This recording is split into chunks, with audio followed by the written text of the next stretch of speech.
so much. The next question is from Toronto 360. Thank you very much. Can you tell us when you are expecting the elections, and if it's an early election, you have not finalized the list of the candidates, when it will be finalized?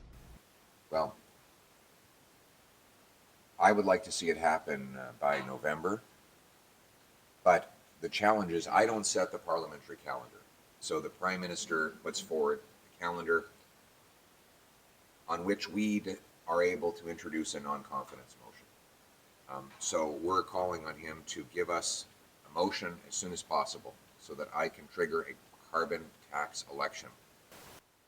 Canadians can't afford another year of this. It has been an absolute nightmare. They're being slaughtered in our streets by crime. Our young people are stuffed into their parents' basements because they can't afford homes. Food prices are rising so fast that 1 million Ontarians are going to food banks. This cannot go on.